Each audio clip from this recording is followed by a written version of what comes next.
now that you have your own business and you've been through a full journey in Bombay, do you still feel like impostery when you walk into a room, you have to delegate tasks or you have to be Mira Kapoor? No. No? No, because I feel like, I think at it's weirdly philosophical, but like at this next phase or like the new decade or whatever, I like who I am. I like the person that I am and the things that I stand for. I'm very well aware of why other people don't like me also. Like it's very clear to me. Yeah. So that makes it a little easier. And I feel at work or anywhere else, my main thing is to speak and communicate respectfully. So even if I think I've yelled once in the last 7-8 months of doing of the new business. Like it was that one day. So I like the fact that I have that ability to handle things a certain way or speak to people and resolve issues. I feel like dealing with people is a strong suit that I have. So if you know what your idea is all about, you know exactly, you don't know how you want to execute it, but you have some idea of what your plan is. And most importantly, like you know what you don't know.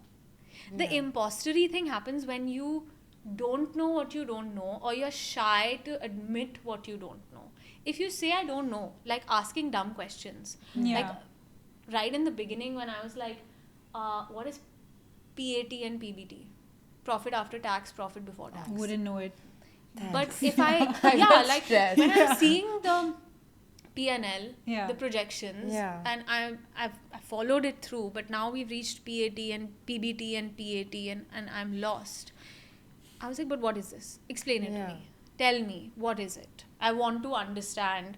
What do you mean by amortization? What do you mean by depreciation? Yeah, you're stressing me. Yeah, I know, I'm feeling like my chest is like, constricting. What if she asks me for real? No, because again, both of us are, okay, I'll speak for I am very afraid of like business and money from the numbers and the Excel sheet point of view. I think like our strong suit is definitely like the packaging or the front end stuff.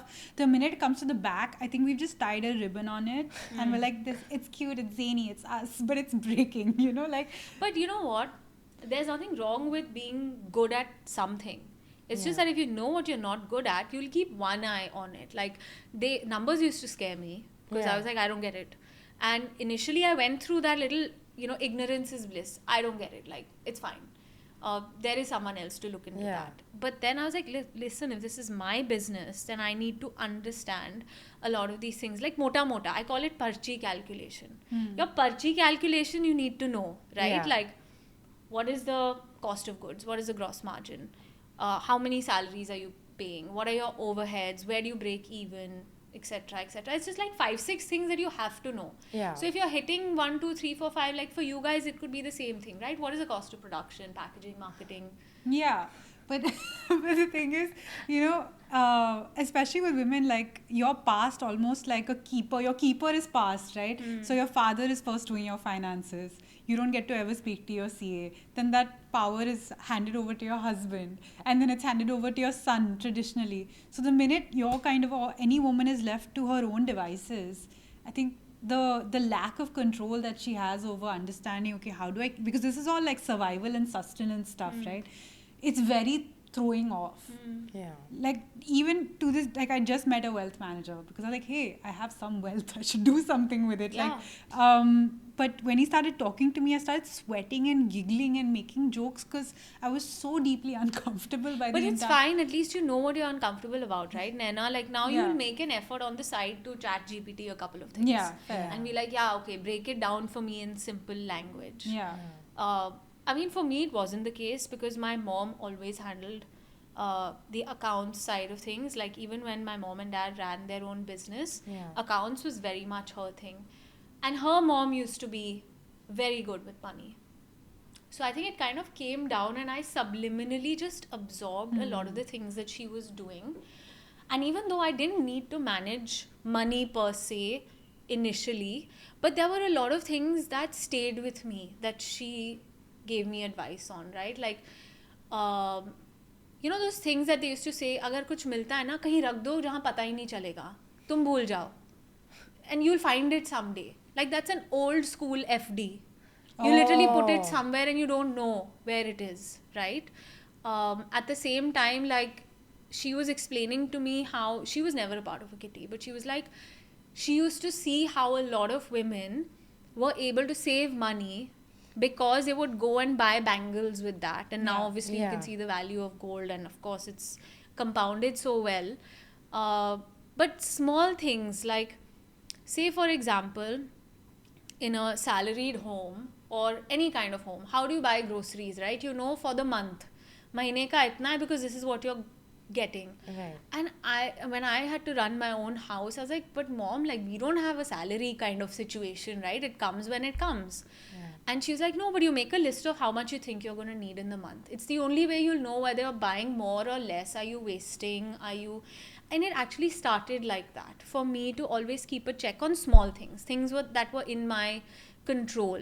That okay, like, if the numbers have gone up a little bit, you can appropriate that to, maybe you entertained a little more or whatever, right? Yeah.